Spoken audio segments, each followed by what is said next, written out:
Hey guys, आज इस video में आप देखोगे सॉल्व क्रिटिक्स आइडल क्यूबर के सॉल्व्स का, जिसमें हम इनके किए हुए 3x3 सॉल्व्स को देखेंगे और उन सॉल्व्स को मैंने एनालाइज किया और ये सब पॉइंट्स निकालने की कोशिश करी कि कहाँ कहाँ पे इंप्रूवमेंट हो सकता है। तो इससे आपको भी क्या फ़ायदा हो सकता है, दूसरों के सॉल्व्स देख के कि वो कहाँ कहाँ पे इंप्रूव हो सकते हैं। इससे आपको भी अपने सॉल्व इंप्रूव करने में मदद मिल सकती है। तो चलो फिर बिना किसी देरी के पहले सॉल्व से स्टार्ट करते हैं।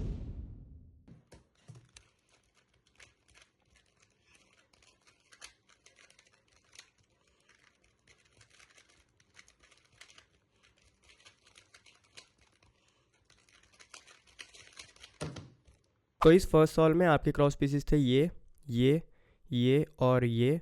आपने सबसे पहले क्यूब को इस तरीके से होल्ड किया, ग्रीन को टॉप पे वाइट को फ्रंट में, और इस तरीके से किया यू प्राइम, जिससे रेड यहाँ पे लग गया।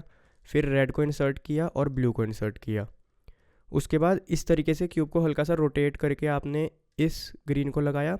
फिर वापस से नीचे लाके ग्रीन को इस तरीके से यहाँ पे इंसर्ट कर दिया। फिर क्यूब को रोटेट किया और अब खाली आपका ऑरेंज पीस रह गया, तो आपने इसको यहाँ पे इस तरीके से इंसर्ट किया कि पहले यहाँ ले आए, फिर डाउन लेयर को मूव करके यहाँ पे लगाया, फिर इस तरीके से ऑरेंज लगा के आपने क्रॉस को अलाइन कर दिया। तो यहाँ पे सॉल्व में बहुत कुछ इंप्रूव हो सकता था। सबसे पहले तो पूरा क्रॉस सॉल्यूशन ही अलग हो सकता था, उसकी बात मैं सबसे लास्ट में करूँगा। सबसे पहले मैं आपको ये वाला पॉइंट बताता हूँ कि जब आपका लास्ट में ये वाला रह गया था ना, तो इसको सॉल्व करने का एक ये भी तरीका हो सकता है जो कि थोड़ा सा फास्ट हो सकता है जो आपने किया उससे। वो है कुछ इस तरीके से कि पहले इसको यहाँ पे ले आओ, फिर उसके बाद इस तरीके से डबल अप लेयर को मूव करो, और इसके बाद इस ऑरेंज को यहाँ पे लगा के फिर वापस से डबल अप लेयर को मूव कर दो। तो ये अगर आप करके देखोगे तो ये थोड़ा सा फास्ट है, लेकिन यहाँ तक आपको पहुँचना ही नहीं चाहिए था। तो आपके सॉल्यूशन में क्या प्रॉब्लम थी, आपने इन तीनों पीसेस को तो सॉल्व कर दिया, लेकिन जो ऑरेंज वाला पीस था ना वो आपने एंडिंग तक टच ही नहीं किया, जिस वजह से वो लास्ट तक यहीं पे रह गया। और फिर लास्ट को आपको इसको सॉल्व करने के लिए 4 मूव्स लगाने पड़े। तो देखो मेरे को यहाँ पे एक क्रॉस सॉल्यूशन दिख रहा है, मैं वो आपको दिखाता हूँ जो उस सॉल्यूशन से बेटर हो सकता है। इसके अलावा और भी बेटर सॉल्यूशन हो सकता है, लेकिन इस सॉल्यूशन में मेरा मेन एम यही रहेगा कि मैं ऑरेंज को भी टच करूँ और मैं बाकियों को इंसर्ट करते हुए देखो किस तरीके से इन दोनों को भी इन्फ्लुएंस करूंगा। तो देखो मुझे दिख रहा है ग्रीन के इस साइड ऑरेंज होता है राइट साइड में, और वो इस तरीके से सेटअप हो रखे हैं। मतलब अगर मैं ग्रीन को यहाँ पे इंसर्ट करूँ ना, तो मैं ऑरेंज यहाँ लगा दूंगा और ग्रीन यहाँ पे लगा दूंगा। लेकिन ये आर प्राइम करने के बाद मैं ऑरेंज लगाने से पहले क्या करूँगा, रेड को यहाँ पे ले आऊँगा और ब्लू को यहाँ पे ले आऊँगा। अब इससे क्या होगा, मैं ऑरेंज को इंसर्ट करूँगा, फिर ग्रीन को इंसर्ट करूँगा, और जब मैं रेड इंसर्ट करूँगा जो इसके बिल्कुल बगल में ही जाना है, देखो ग्रीन के इस साइड रेड होता है तो ग्रीन के इस साइड रेड लग गया, फिर रेड के इस साइड ब्लू भी सेटअप हो जाएगा, तो मैं ब्लू को भी डायरेक्ट इंसर्ट कर दूंगा। और ये मेरा क्रॉस बन चुका है जो कि कम मूव्स में भी बना है। और इसके अलावा आपको यहाँ पे दिख रहा होगा हमारे कॉर्नर भी इंसर्ट हो गया है। तो आप क्या कर सकते हो, यहाँ पे की होल की मदद से इसको भी यहीं पे इंसर्ट कर सकते हो। इस एज को हम पहले करेंगे डी, उसके बाद इस एज को यहाँ पे ला के यहाँ इंसर्ट कर देंगे, और फिर वापस से डी प्राइम किया, तो हमारा ये फर्स्ट एफ12 पेयर भी बन चुका है। एक और चीज़, इतना कंप्लीट होने के बाद जब आप लास्ट में ये ब्लू इंसर्ट करोगे ना, तो आपको दिख रहा है यहाँ पे एक F12 पेयर भी है। आप चाहो तो इसको यहाँ पे सेव कर सकते हो, फिर इसे इंसर्ट कर सकते हो। अपना क्रॉस हम पूरा कंप्लीट कर लेंगे, हमें एक F12 पेयर मिल जाएगा। हम इसे इस तरीके से बैक में सॉल्व कर सकते हैं, फिर उसके बाद हम ये वाला F12 पेयर सॉल्व कर सकते थे। तो आपका क्रॉस पूरा होने के बाद फिर आपने पहला F12 पेयर ये सॉल्व किया। अब यहाँ पे आपको 2 F12 पेयर दिख रहे हैं, एक वाइट रेड और ग्रीन वाला जिसकी एज ये रही, और एक वाइट ऑरेंज और ग्रीन वाला जो ये रहे। अब यहाँ पे आपने इसको चूज़ किया, लेकिन अगर आप ध्यान से देखो यहाँ पे कॉन्सेप्ट आता है गुड एज और बैड एज वाला। जो हमारे कलर फ्रंट या बैक में है ना, अगर वही कलर टॉप में होगा एज के, तो वो हमारी गुड एज कहलाती है। ठीक है, तो यहाँ पे आपको दिख रहा है ये जो ऑरेंज ग्रीन वाला पेयर है ना, इसके टॉप पे ऑरेंज कलर है, और यहाँ पे हमारा ग्रीन और ब्लू है फ्रंट और बैक में। इसका मतलब ये एज है बैड एज। और ये वाला जो पेयर है इसमें टॉप पे है ग्रीन, इसका मतलब है ये है गुड एज। अब गुड एज का फ़ायदा ये होता है कि जब भी हमारे एक F12 पेयर में हमारी एज गुड एज होती है ना, तो हम इस F12 पेयर को इसके स्लॉट में सॉल्व कर सकते हैं बिना F मूव्स का यूज़ करे, बिना B मूव्स का यूज़ करे, और बिना किसी रोटेशन के। तो यहाँ पे जब आपने इसको सॉल्व किया ना, तो आपको F मूव करना पड़ा था, लेकिन अगर आप इसको सॉल्व करते ना, तो डायरेक्टली आप इसको इस तरीके से अपने फ्रंट स्लॉट में सॉल्व कर सकते थे, और आपको किसी रोटेशन की भी ज़रूरत ना पड़ती, ना ही F मूव करने की ज़रूरत पड़ती। चलो आपने फिर भी इसको सॉल्व किया। अब इसमें जिस तरीके से आपने F मूव किया, उसकी फिंगर ट्रिक में भी एक प्रॉब्लम थी। आपने सबसे पहले इसको पेयर किया कुछ इस तरीके से। अब आप इसको F इस तरीके से कर सकते हो, लेकिन आपने यहाँ पे गलती ये करी, पहले किया रीग्रिप, फिर F किया, फिर वापस से रीग्रिप। तो इस तरीके से क्या है, ये वाला पार्ट जो है ना बहुत ज़्यादा स्लो हो गया था। तो मैंने आपके सारे सॉल्व्स में एक चीज़ तो नोटिस करी कि आपको अपने F की फिंगर ट्रिक्स पे थोड़ा ध्यान देने की ज़रूरत है। ये वाली फिंगर ट्रिक्स आपको सीखने की ज़रूरत है। और इसको इंसर्ट करने की वजह से क्या हुआ, ये भी आपकी बैड एज बन गई, ये जो एज थी वो आपकी फ्लिप हो चुकी है। फिर आपने नेक्स्ट इसी को ही सॉल्व किया कुछ इस तरीके से, इन दोनों को पेयर किया, फिर उसके बाद इसको यहाँ पे इंसर्ट किया। यहाँ पे भी आपने रीग्रिप करी थी जो आप बिना रीग्रिप के कर सकते थे। उसके बाद आपने इस तरीके से रोटेट करके इन दोनों को पेयर किया, या फिर आप इस वाले केस को एक और तरीके से सॉल्व कर सकते थे, जो कि था की होल का यूज़ करके। वो होता कुछ इस तरीके से कि देखो इसको यहाँ पे लगना है ना, तो हम डी लेयर को मूव करके यहाँ पे ले आएंगे। ठीक है, उसके बाद इस कॉर्नर को यहाँ पे इंसर्ट कर देंगे, ये 3 मूव करके, और उसके बाद वापस से डी लेयर को लाइन करेंगे। तो देखो ये भी F12 पेयर हमारा सॉल्व हो चुका है। तो ये भी एक तरीका हो सकता था। अब आपके ओरिजिनल सॉल्व पे पढ़ते हैं। और फिर इसको सॉल्व किया, इसका आपने सही सॉल्यूशन किया। जहाँ तक मुझे याद आ रहा है इसमें भी आपने फिंगर ट्रिक में इस तरीके से F तो किया ही होगा, तो इसकी भी बेटर फिंगर ट्रिक्स यूज़ हो सकती थी। फिर उसके बाद यहाँ पे इंसर्ट करने के बाद आपका ये OLL आया, जिसको आपने, वैसे इसका एक राइटी एल्गोरिदम भी होता है, लेकिन आपने इसको इस तरीके से रख के लेफ्टी एल्गोरिदम लगाया, जो कि था कुछ इस तरीके से। मैं वैसे ये यूज़ नहीं करता हूँ, मैंने देख के लगाया कि आपने कौन सा लगाया था। इसके बाद आपके पास आया JA जिसको आपने इस तरीके से रख के ये वाला एल्गोरिदम लगाया, और इसमें भी कुछ पॉइंट्स पे फिंगर ट्रिक्स की ही कुछ प्रॉब्लम थी, प्लस ये एल्गोरिदम थोड़ा सा लंबा भी है। तो मैं आपको सजेस्ट करूँगा JA का एक और एल्गोरिदम जो इससे छोटा भी है, और आप इसमें ज़्यादा अच्छी फिंगर ट्रिक्स भी लगा सकते हो, जो है कुछ इस तरीके से। ये जो मेरी PLL वाली वीडियोज़ हैं, प्लेलिस्ट है पूरी, उसमें मैंने सिखाया है। और इस तरीके से फिर इसमें ये AUF आएगा, और आप चाहो तो कोई और एल्गोरिदम भी चूज़ कर सकते हो, लेकिन कुल मिला के ये जो एल्गोरिदम आपने यूज़ किया है, इससे काफ़ी बेटर एल्गोरिदम्स अवेलेबल हैं, तो आप उनको भी ट्राई कर सकते हो।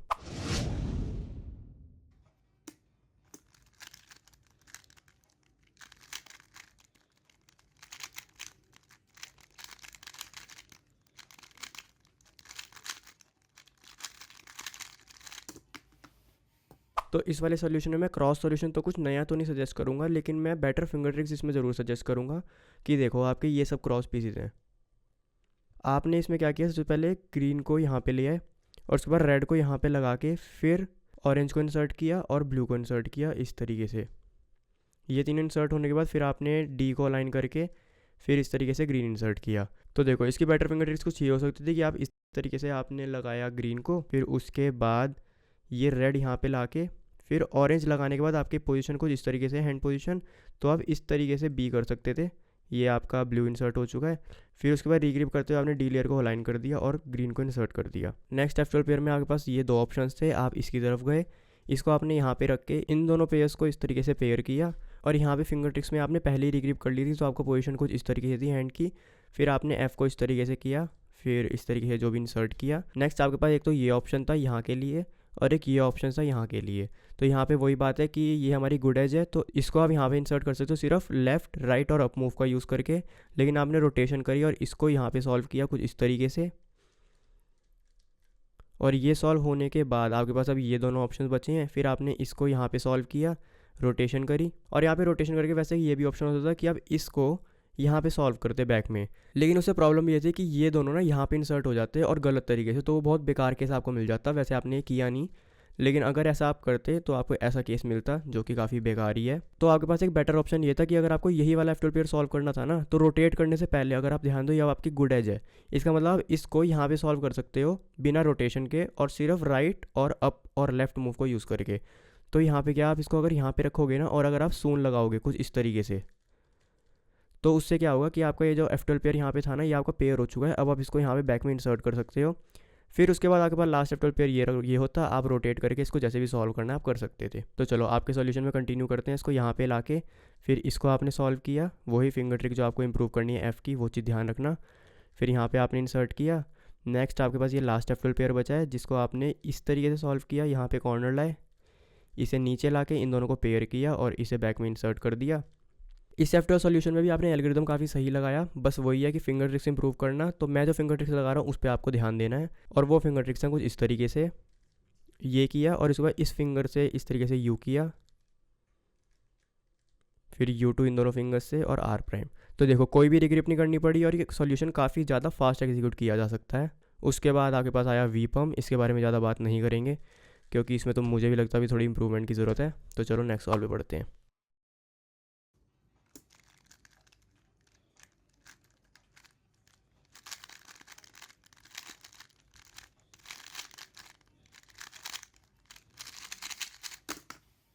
इस सॉल्व में आपके क्रॉस पीसेस थे ये और ये।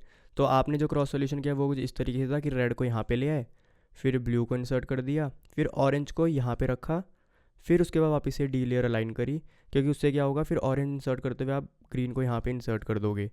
तो मैं बस यहाँ पे एक ही चेंज बता सकता हूँ, एक मूव बच सकता है आपका कुछ इस तरीके से क्रॉस सॉल्यूशन से। तो रेड यहाँ पे ला के ब्लू इंसर्ट करके जब आपने ऑरेंज को यहाँ पे लिया ना, तो इसकी ज़रूरत नहीं थी। आप डायरेक्ट अपना क्रॉस अलाइन करोगे, फिर ऑरेंज को इस तरीके से पीछे मूव करके यहाँ पे ग्रीन को इंसर्ट कर दोगे, फिर ऑरेंज को R2 से लगा दोगे।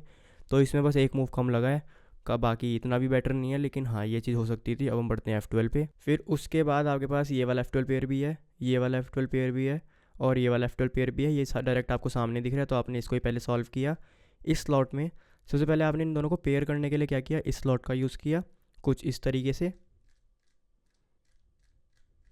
फिर इस पेयर को यहाँ पे रख के आपने इसको बैक में इंसर्ट किया इस तरीके से। अब इसको सॉल्व करने के मैं आपको और भी कुछ तरीके बताता हूँ जो काफ़ी अच्छे हो सकते हैं, आप सीख सकते हो। सबसे पहला तो ये कि अगर आप इसको यहीं पे रखोगे और आप एक बार सून लगाओगे, जो फिंगर ट्रिक मैंने आपको लास्ट वाले सॉल्व में बताई थी उसी फिंगर ट्रिक को यूज़ करना, इससे आप बहुत फास्ट इसको एग्जीक्यूट कर सकते हो। इसके बाद ये आपका F12 पेयर यहाँ पे सेटअप हो चुका है, जिसको आप डायरेक्ट बैक में सॉल्व कर सकते हो। ये वाला जो सोल्यूशन है ये काफ़ी कम मूव्स का है और भी ज़्यादा फास्ट एग्जीक्यूट किया जा सकता है। इसके अलावा एक और इंटरेस्टिंग तरीका है इस पर्टिकुलर केस में इसको सॉल्व करने का। तो देखो हम क्या करेंगे, हम इस वाले स्लॉट का यूज़ करेंगे। सबसे पहले इस एज को यहाँ पे इंसर्ट कर देंगे इस तरीके से। फिर यहाँ पे इंसर्ट होने के बाद डाउन लेयर को यहाँ पे लाएंगे और फिर इस कॉर्नर को यहाँ पे इंसर्ट करेंगे कुछ इस तरीके से, और उसके बाद वापस से डाउन लेयर को लाइन करेंगे, तो ये भी सॉल्व हो जाएगा। तो ये F12 सॉल्व होने के बाद अब आपके पास ये एक फ्री पेयर है। और इसके अलावा लेकिन आपने इसको सॉल्व ना करके इसको यहाँ पे सॉल्व करने की डिसाइड करी। अब यहाँ पे बस एक चीज़ हो सकती थी कि इसे सॉल्व करते हुए ये ब्रेक तो नहीं हुआ, लेकिन अगर आप इसको पहले सॉल्व कर लोगे ना, तो तब भी ये भी अपनी जगह पे रहेगा और इसको फिर आप आराम से सॉल्व कर सकते थे। बीच में एक रोटेशन आती है, आप रोटेशन भी कर लेते, लेकिन आपने कुछ इस तरीके से किया कि इसको पेयर किया और फिर इसको यहाँ पे रख के डबल F लेयर का मूव किया, कुछ इस तरीके से आपने इंसर्ट किया। ये थोड़ा सा स्लो हो सकता है, इससे और बेटर फास्ट तरीका हो सकता था, क्योंकि देखो इन दी एंड आपको फिर इसको F मूव से पेयर करना पड़ा था। खैर आपने इसको इंसर्ट किया, फिर इसको आपने यहाँ पे इंसर्ट किया, फिर इसको आपने कुछ इस तरीके से पेयर किया जो कि था कुछ इस तरीके से, और फिर इसको आपने यहाँ पे इंसर्ट किया। तो आपकी सारी एजेस आपकी पेयर हो चुकी थी, तो यहाँ पे इतना ज़्यादा आपको नुकसान हुआ नहीं। इसके बाद आपने इसको लेफ़्ट सून से सॉल्व किया इस वाले केस को। फिर उसके बाद आपके पास आया यू बी पम का आपने ये एल्गोरिथम लगाया। अब यहाँ पे वैसे एक चीज़ है कि मैं भी वैसे यही एल्गोरिथम लगाता, लेकिन जितना मुझे पता है कि जो आर और यू वाले मूव्स है ना, आर और यू वाला जो एल्गोरिथम होता है इस केस को सॉल्व करने का, वो ज़्यादा फास्ट होता है। अगर आप अच्छे से उसकी फिंगर ट्रिक सीख लो, उसे अच्छे से ड्रिल कर लो ना, तो वो मिडल वाले मूव से ज़्यादा फास्ट होता है। तो आप इस चीज़ को ज़रूर ट्राई देना। मैंने जितने भी टॉप क्यूबर्स देखे हैं वो इस वाले एल्गोरिथम को तो बहुत बुरा ही बताते हैं।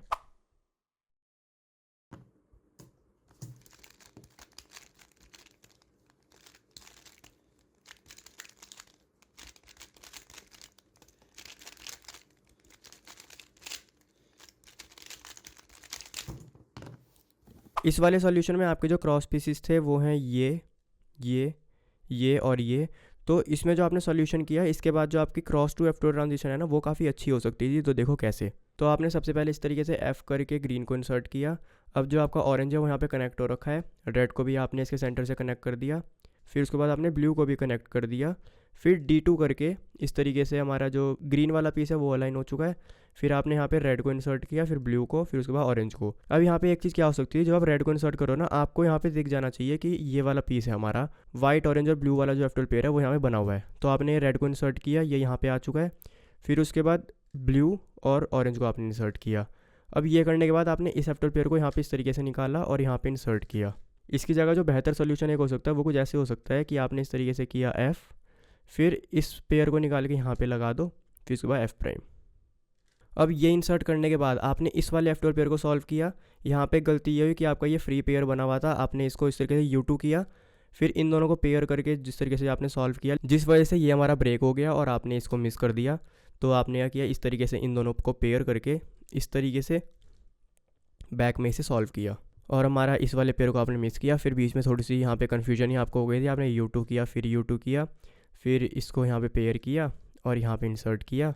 वो F वाली बात मैं बारह बोलूँगा नहीं, मुझे याद भी नहीं है कि आपने यहाँ पे F फिंगर टिप किस तरीके से की होगी। इसके बाद आपने इस तरीके से रोटेशन करी 2, और फिर उसके बाद आपको सॉल्व किया। तो एक चीज़ आपको याद रखनी है कि जब भी हमें सॉल्व में 2 रोटेशन करनी पड़े ना F12 के टाइम पे, इसका मतलब उस रोटेशन की ज़रूरत ही नहीं थी। तो फिर आपने इसको इस तरीके से यहाँ पे पेयर किया और यहाँ पे इंसर्ट किया।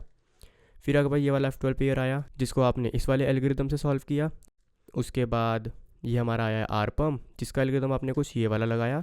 इसमें थोड़ी सी फिंगर ट्रिक जहाँ तक मुझे लगता है डी वाली जो है ये सब थोड़ी सी बेटर हो सकती थी। चलो नेक्स्ट सॉल्व में बढ़ते हैं।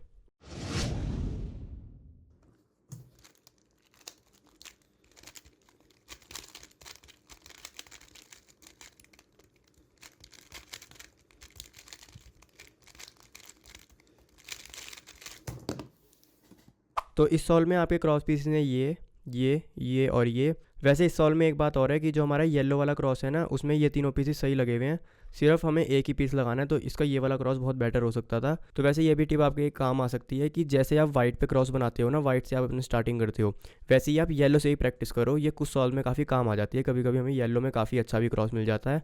और ये ईजी है फुल कलर न्यूट्रल होने से, मतलब वाइट के बाद येलो सीखना कंपैरेटिवली आसान है कोई और कलर से, तो आप इन दोनों को तो एटलीस्ट अचीव कर ही लो। तो चलो हम इस वाले क्रॉस सॉल्यूशन में बढ़ते हैं जो आपने किया। अब यहाँ पे आप एक और चीज़ पे काम कर सकते हो कि क्रॉस बनाते हुए ना एटलीस्ट एक F12 पेयर का कॉर्नर या एज तो ट्रैक करने की कोशिश करो। तो यहाँ पे एक चीज़ आपके इस तरीके से हेल्प कर सकती थी कि आपने क्या किया, सबसे पहले ग्रीन को यहाँ पे लगाया, फिर रेड को इस तरीके से डाउन लेयर से पीछे भेज के ग्रीन को लगा दिया, जिससे ये दोनों सही तरीके से लग गए। फिर उसके बाद इन दोनों को अलाइन करके अब आपने क्या किया, ये आपका ब्लू है और ये ऑरेंज है। अब आपने पहले ऑरेंज इंसर्ट किया L2 करके, फिर ब्लू इंसर्ट किया इस तरीके से। तो यहाँ पे एक और बेटर चीज़ क्या हो सकती थी, अगर आपने ये चीज़ देख ली होती, ये चीज़ नोटिस की होती, तो आप F2 से पहले ब्लू इंसर्ट कर सकते हो, उसके बाद अगर आप ऑरेंज इंसर्ट करते ना, तो आपको दिख रहा है यहाँ पे आपकी एज भी सामने ही एंड अप हुई है इस वाले स्लॉट की। तो फिर आप इसको डायरेक्टली यहाँ पे 4 मूव्स में इंसर्ट कर सकते थे और आपका जो है ये F12 पेयर ही बन जाता। तो खैर अब आपके सॉल्यूशन में पढ़ते हैं। इस तरीके से आपने ऑरेंज को इंसर्ट किया, फिर उसके बाद आपने इस तरीके से ब्लू को इंसर्ट किया, फिर नेक्स्ट F12 पेयर आपने इन दोनों को पेयर किया यहाँ पे इंसर्ट करने के लिए। वैसे यहाँ पे मेरे को एक और बढ़िया सॉल्यूशन दिखा जो वैसे आप ट्राई कर सकते हो, इतना भी कुछ खास नहीं है, मतलब नॉर्मली सॉल्व में मैं भी इसको एग्जीक्यूट करता नहीं हूँ। जब आपको इस वाले स्लॉट के F12 पेयर सॉल्व करने हैं, इसका जो कॉर्नर है वो यहाँ पे हो और इसकी एज हमारे यहाँ बैड एज है, हम यहाँ पे ले आए।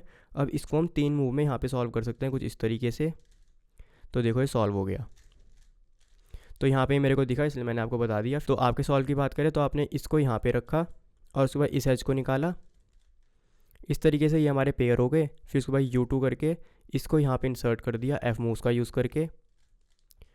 इसको इंसर्ट करने के बाद आपने इसको सॉल्व किया। अब इसका आपने जो सॉल्यूशन किया ना वो था कुछ इस तरीके से। अब इसमें एक बात है कि इस सॉल्यूशन का थोड़ा सा अपग्रेडेड वर्जन उसी चीज़ का यूज़ करके हो सकता है जो मैंने अभी आपको एक ट्रिक अभी पहले बताई थी।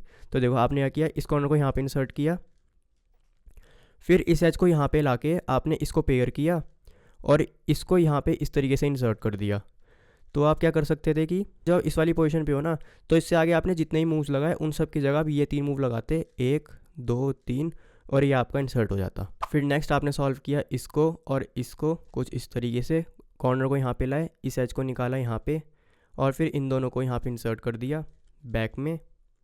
और वैसे ऑरेंज ग्रीन को सॉल्व करने का एक तरीका और हो सकता था, की होल का यूज़ करके हम क्या करेंगे, जो ये वाले कॉर्नर लोकेशन है ना, इसको D2 करके इस वाले स्लॉट में ले आएंगे, ठीक है। फिर इस कॉर्नर को यहाँ पे इंसर्ट कर देंगे और फिर जब D2 करेंगे ना तो ये F12 पेयर हमारा सॉल्व हो जाएगा। ये जो सॉल्यूशन है ये थोड़ा सा शॉर्ट भी है और इसमें क्या है, जो नेक्स्ट केस है वो ये सेटअप हो चुका है, तो हम इसको यहाँ पे सॉल्व कर सकते हैं। तो ये भी एक चीज़ हो सकती थी। अब हम आपके एक्चुअल सॉल्व पे बढ़ते हैं।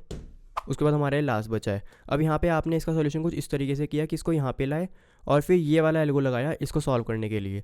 लेकिन यहाँ प्रॉब्लम ये हुई कि आपको दिख रहा है आपकी सारी एजेस जो है ना यहाँ पे ओरिएंटेड है। मतलब अगर आप इसको सबसे नॉर्मल तरीके से सॉल्व करते हैं ना, तो आपको टॉप पे सारी एजेस ओरिएंट मिल सकती थी, तो आपके ऊपर सिंपल केस आ सकता था। इसको जिस तरीके से आपने सॉल्व किया उसके बाद आपके पास जो केस आने वाला है वो भी इतना बुरा नहीं है, लेकिन क्योंकि आपको दिख रहा है जब सारी एजेस ओरिएंटेड है तो आपको इनको ओरिएंट रहने देना चाहिए। तो आप इसको कैसे सॉल्व कर सकते थे कि कॉर्नर को पहले यहाँ पे इंसर्ट करो, फिर एच को यहाँ पे लाके इसको सॉल्व कर लेते, जिस तरीके से सॉल्व करते हो आपको बताइए होगा, कुछ इस तरीके से पेयर किया और फिर यहाँ पे इसे इंसर्ट किया। तो आपने यहाँ किया इस तरीके से सॉल्व किया, ये यहाँ पे इंसर्ट हो गया, फिर उसके बाद इसको भी यहाँ पे सॉल्व कर दिया। कुल मिला के ये पूरा एक एल्गो की तरह हम इनको मान लेते हैं। फिर आगे पास ये वाला केस आया और फिर आगे पास आया टी पम्प। तो इसी के साथ हमने सारे सॉल्व्स के क्रिटिक कर लिए हैं। आपका जो एवरेज था वो नॉर्मली इतना ही था जितना मेरा भी रहता है। तो मैंने अपने हिसाब से, अपनी नॉलेज के हिसाब से, अपने एक्सपीरियंस के हिसाब से जो मैं कमियाँ निकाल सकता था मैंने वो आपको बताई। बाकी अगर हम कंक्लूजन की बात करें, कुछ ऐसी मिस्टेक्स जो मैंने लगभग हर सॉल्व में ही देखी, वो थी सबसे पहले फिंगर ट्रिक्स की, स्पेशली जो एफ मूव की फिंगर ट्रिक्स थी उस पर काम किया जा सकता है।